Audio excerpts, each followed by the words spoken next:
welcome to the deep dive.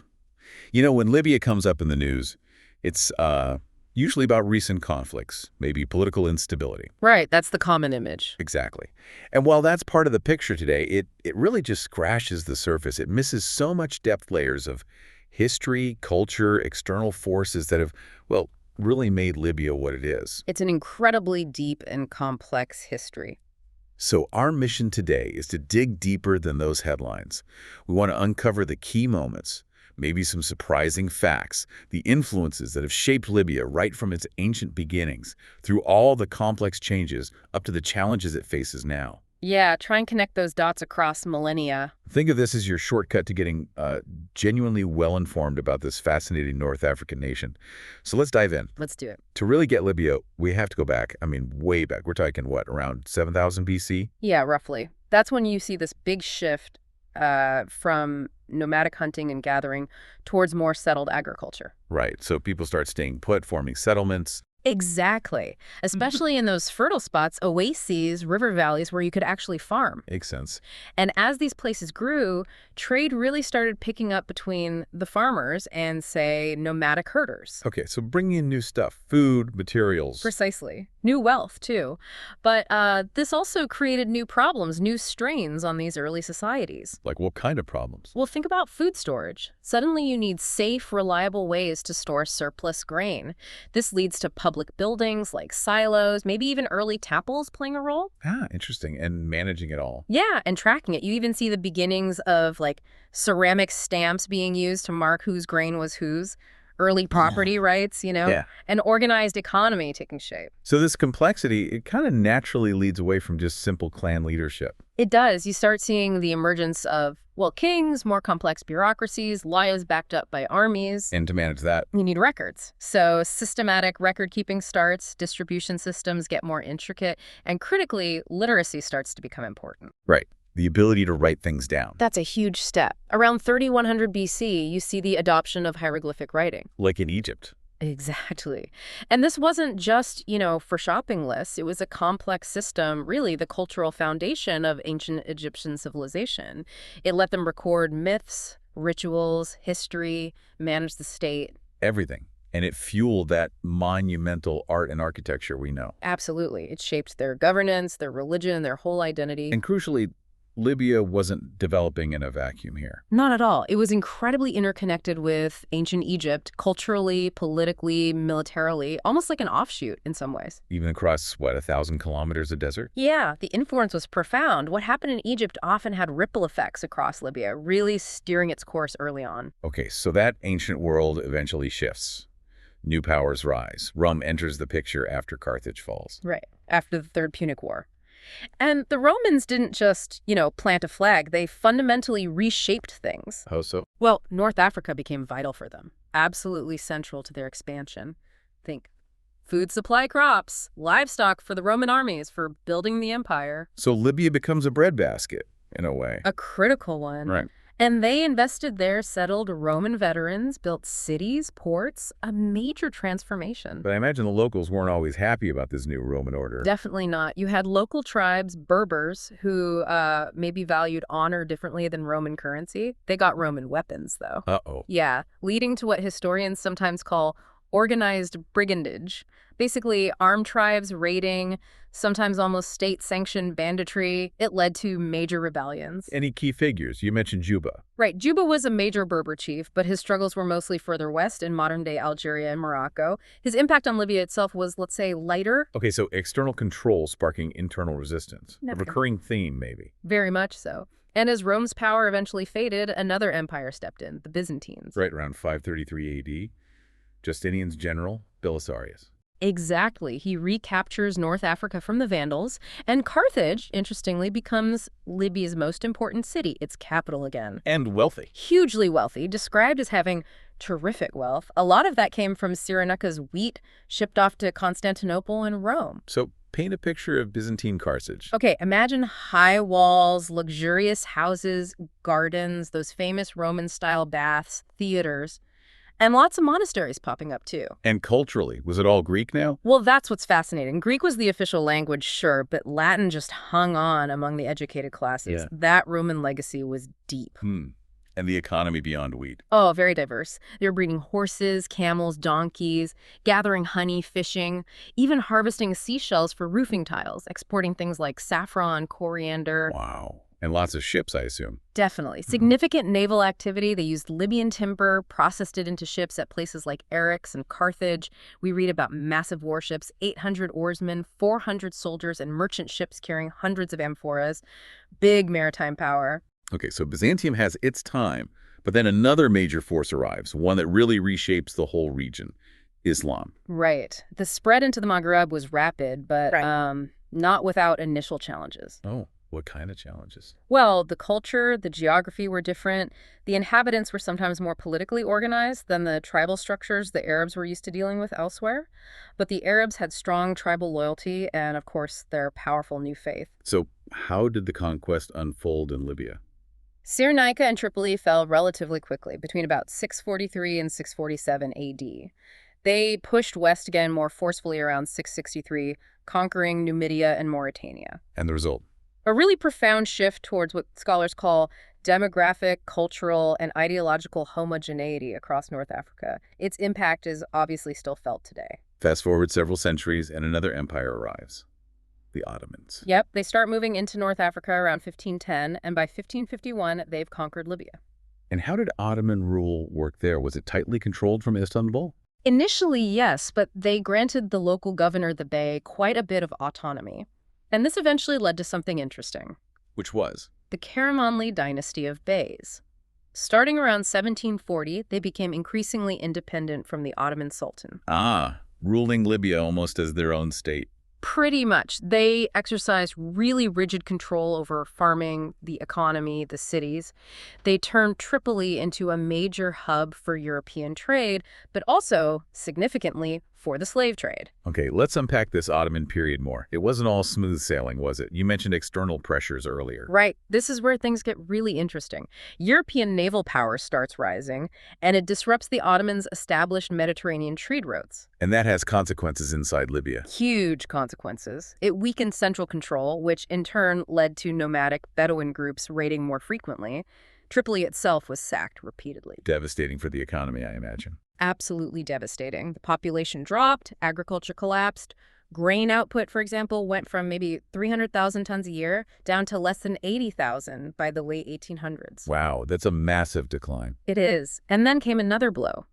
The abolition of the international slave trade in 1826.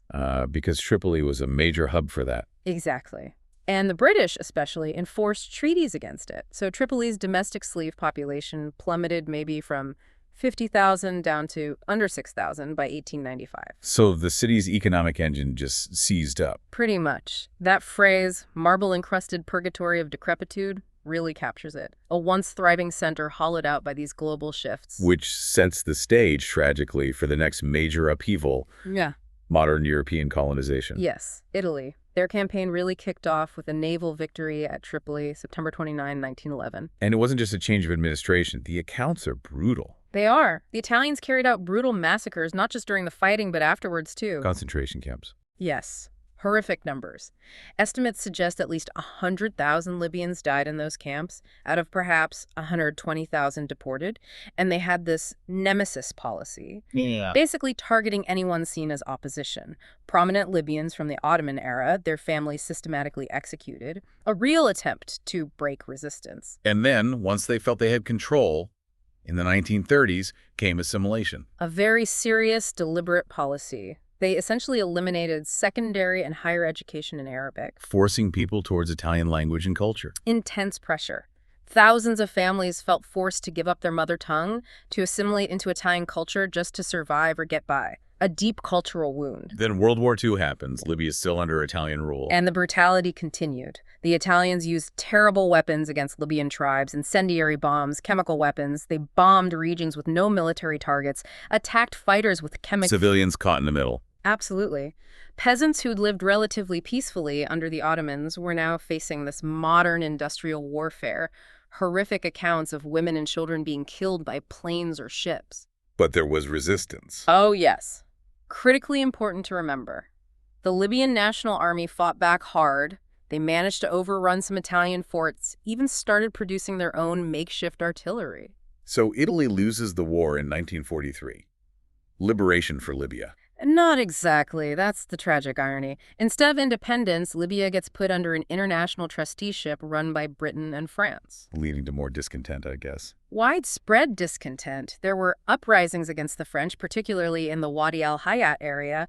Some were met with massacres. And you mentioned something about Libyan funds still held. It's an incredible footnote to this period. Libyan private funds and state revenues from that time apparently still sit in British banks. Over £1 billion sterling.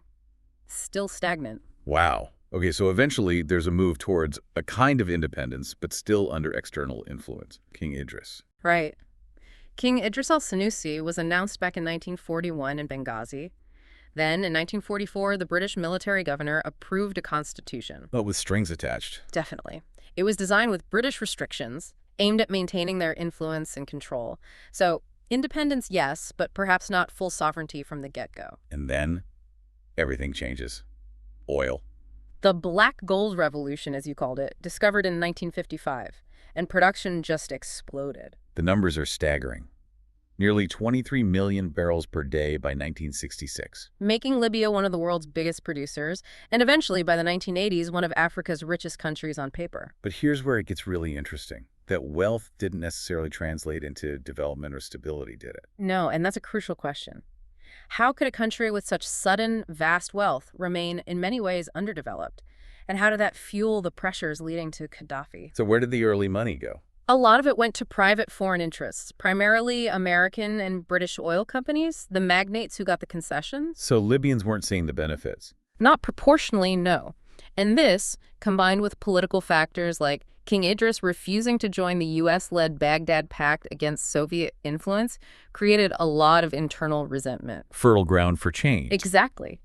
The oil wealth, paradoxically, became a source of instability because its benefits weren't shared widely, paving the way for the military coup in September 1969. Led by Muammar Gaddafi, a captain at the time. Just promoted days before, yeah. Suddenly catapulted into absolute power. So that deep resentment, the oil paradox, it all kind of culminates decades later in the Arab Spring reaching Libya, February 2011. Inspired by Tunisia, by Egypt, protests kick off against Gaddafi's, 42-year rule by then? Yeah. Starting in Benghazi? Peaceful protests initially. Yes, but they were met with really lethal force, and Gaddafi's rhetoric was inflammatory, famously calling the protesters cockroaches. Which just fueled the fire, presumably. It absolutely did. Things escalated incredibly quickly into armed insurrection. People raided security arsenals, police and soldiers defected, forming local militias. And the opposition gained ground fast. By late February 2011, anti-government forces controlled much of eastern Libya.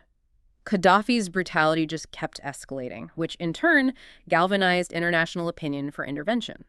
And the Transitional National Council, the TNC, emerged. Yes, they formed quickly and became the diplomatic face of the opposition, lobbying hard for international help. Which led to the UN Security Council resolution. March 17, 2011.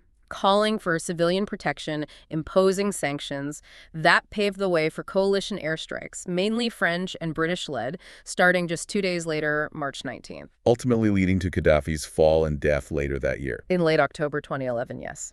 But the intervention, while maybe seen as necessary by many, lacked something crucial, didn't it? That's the consensus, yeah. If we connect this to the bigger picture, the glaring lack of a comprehensive post-war plan, a post-intervention strategy, is seen as a critical failure. It's a huge factor in the chaos that followed.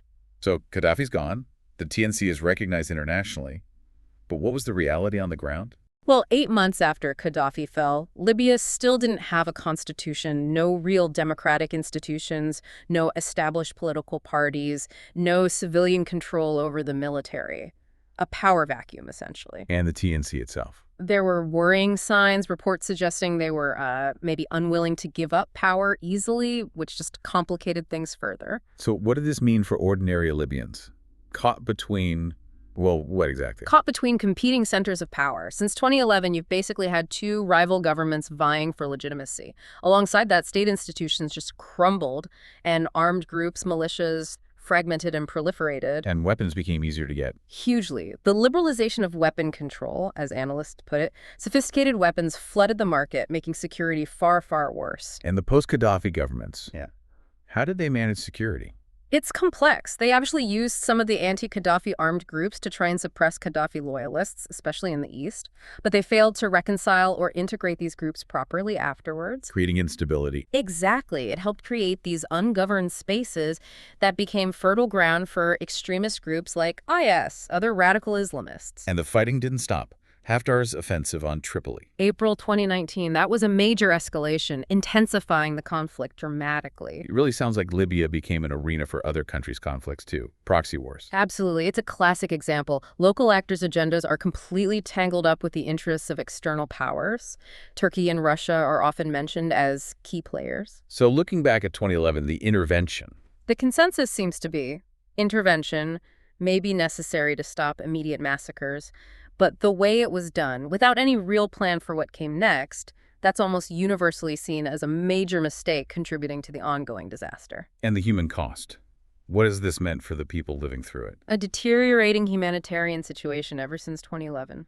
For many Libyans, February 17th, the start of the uprising, isn't a date of liberation. It's become a reference point for, as some put it, the worst calamity they have ever witnessed. A collapse of basic services. A structural void. Ministries just couldn't function. Government essentially disappeared in many areas, and all those weapons hitting the open market. You also mentioned rising tensions against certain groups. Yes, disturbingly, a rise in race-based hatred, particularly targeting foreign workers, migrants, adding another layer of suffering and human rights abuse. Okay, let's shift focus slightly to the fabric of Libya today. The economy, still heavily reliant on oil. Traditionally, yes. Oil made Libya on paper very wealthy back in the 80s after nationalization, but the civil unrest since 2011 just hammered production. How badly? Estimates around April 2011 suggested output was down to maybe 48% to 67% of normal levels, and that hits everything else, prevents diversification. What about other sectors like agriculture? Agriculture was actually quite significant, maybe 31% of GDP back in 2008, but the huge limiting factor is water scarcity. Right. Desert country. Exactly. Even though there's over 1 million hectares of potentially arable land, that's why projects like the Great Man-Made River were so ambitious and important, trying to bring water to reclaim land, boost food production. Libya's location also makes it significant for migration, doesn't it? For centuries. A very long history as a transit country. But then, after the oil boom in the 70s, it also became a destination for workers. Gaddafi encouraged this. He did. Used bilateral agreements to bring in foreign labor. It became a whole migrant industry, really integrated into the economy. But post-2011, that changed dramatically. Completely reversed. Agreements suspended, borders less controlled initially, and then tragically, that race-based hatred erupted against foreign workers, making it incredibly dangerous for them. And now the borders are tighter. Much tighter, particularly the sea borders towards Europe. With Italian funding and assistance, there's expensive fencing, checkpoints, making irregular crossing practically impossible now, turning Libya more into a bottleneck and holding area. Amidst all this turmoil, what about Libya's incredible cultural heritage? Sites like Leptis Magna. Protecting heritage is so vital, especially in conflict zones. It's about identity, connection to the past. And yes, Leptis Magna, that amazing UNESCO World Heritage Site, is considered in great danger because of the instability and threats. Like people are trying to protect it. This is where you see incredible resilience. Libyan women in particular have been playing a crucial role at Leptis Magna. Really? How so? They're involved in managing the site, doing preservation work, running organizations linked to it, connecting with international bodies for support. Wow. And they're leading educational projects too, like an annual archaeology field school for kids, trying to preserve traditional crafts like making clay masks, really trying to keep that connection to cultural roots alive for the Libyan people. That's powerful. What stands out to you about how Libyans, especially women, are actively trying to preserve identity and rebuild amidst such huge challenges? It's that determination, that agency. Even when the state is fractured, when everything seems chaotic, you have individuals and communities stepping up, taking responsibility for preserving what defines them, for educating the next generation. It's incredibly important work. Let's talk about youth and education more broadly. You mentioned high literacy rates. Yes. Basic education is actually quite well developed. Primary and even university education are free, leading to really high attendance rates, over 98% at university level reported at one point. That's a strong foundation. But.